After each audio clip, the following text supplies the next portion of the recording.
वालेकुम दोस्तों, आप देख रहे हैं यूट्यूब चैनल एएस नॉलेज। दोस्तों, आप अगर किसी मज़हब को नहीं मानते हैं या किसी मज़हब की किताब को नहीं मानते हैं तो उसकी तौहीन करने का, उसकी बेहुरमती करने का आपको कोई भी हक़ नहीं है। वो किताब जो आसमानी किताब है और अल्लाह ताला का कलाम है, अगर उसकी आप तौहीन करें और फिर ये समझें कि उसका अज़ाब, उसका जलाल या उसका कहर जोश में ना आएगा, तो फिर ये आपकी सबसे बड़ी भूल है। तुर्की में कुछ साल पहले बहरिया के किसी अड्डे में, जो समंदर से बिल्कुल मुत्तसिल था, नाच गाने की एक मजलिस मुनाकिद हुई जिसके शुरका 3000 के लगभग थे। वहाँ नाचने गाने वालियों की एक बहुत बड़ी तादाद ने शिरकत की और शराब व कबाब की खूब महफिल जमी। एक फंक्शन के लिए इसराइल से खुसूसी तौर पर यहूदी नाचने और गाने वाली लड़कियाँ बुलाई गई जो इंतहाई बेहया थी। फंक्शन में 30 से ज़्यादा तुर्की जर्नल शरीक थे। जब बेहयाई और फहश मनाजिर पर मजलिस जारी थी तो एक तुर्की जनरल ने एक कैप्टन के ज़रिए कुरान करीम का एक नुस्खा मंगवाया और उससे पढ़ने को कहा। जब उसने पढ़ा तो उससे उसकी तफसीर पूछी तो उसने लाइल्मी का इजहार किया। उसके बाद जनरल ने कुरान करीम के नुस्खे को ले लिया और फाड़ कर नाचते हुए यहूदी और तुर्की लड़कियों के पाँव के नीचे डाल दिया। साथ ही ये भी कहा कि इस कुरान को नाजिल करने वाला कहाँ है, हालांकि इसमें यह भी है कि हमने इस कुरान को नाजिल किया और हम ही इसकी हिफाजत करने वाले हैं। इस कुरान को उतारने वाला कहाँ है जो इसकी हिफाजत और इसका दिफा करेगा। उस दौरान इस कुरान करीम को लाने वाले कैप्टन के ऊपर इंतहाई खौफ तारी हो गया। अचानक वो बहरी अड्डे से बाहर आ गया।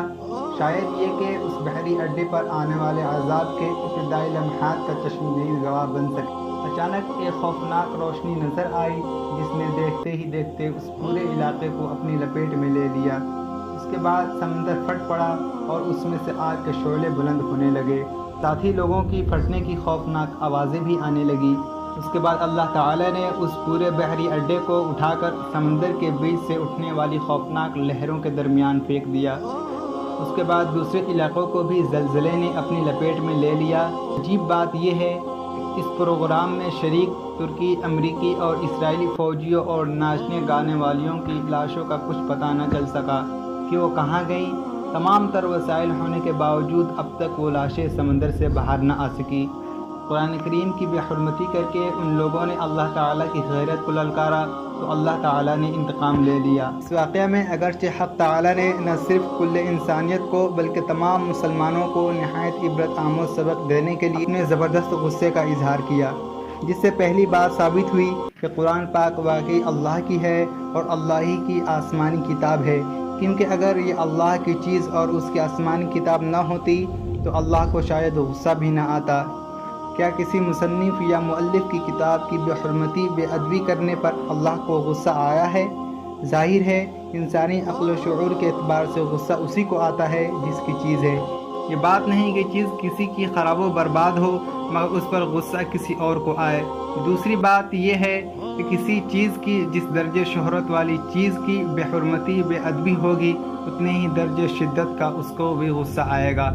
यहाँ पर महफिल रक़्स व सुरूर में कुरान पाक की, जिसका उस महल से कोई राब्ता, कोई ताल्लुक़ नहीं था, जिस दर्जे संगीन गुस्ताखी और बेअदबी का मुज़ाहरा किया गया, उसी पर अल्लाह के शदीद व संगीन गुस्से ने वो काम दिखाया कि हज़ारों रक़्क़ासों और अय्याशी करने वाले इंसान की नाशों का नामो निशान भी न रहा।